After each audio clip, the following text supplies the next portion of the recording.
Hello guys, Priyanka সাবিকি কিচেনে আপনাদের সবাইকে স্বাগতম। আজকে বানিয়ে নিয়েছিলাম ঝাল ঝাল আলু পোস্ত।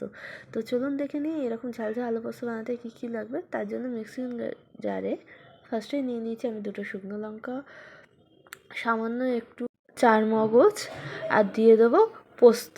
পোস্তর পরিমাণটা এখানে একটু বেশি দিতে হবে, আর চার মগজ দিলে পোস্তর মধ্যে খুব সুন্দর একটা টেক্সচার আছে। তো তার জন্য আমি পুরো মিশ্রণটাকে একটা পেস্ট করে নেবো।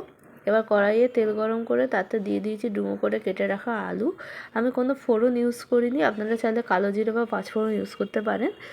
এবার আলুটাকে ভাজার সময় দিয়ে দেবো সামান্য একটু নুন।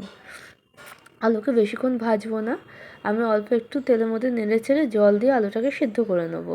তো আলু যখন এরকম সেদ্ধ হয়ে আসবে তখন আমি পোস্ত বাটাটা দিয়ে দেবো।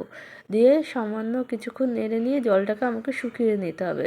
আমি এটা ড্রাই খাবো, তাই আমি জলটা শুকিয়ে নিচ্ছি। আপনারা ঝোল ঝোল খেলে এর মধ্যে অল্প একটু জলের পরিমাণও রাখতে পারেন। তো দেখুন পোস্তটা কীরকম শুকিয়ে এসছে।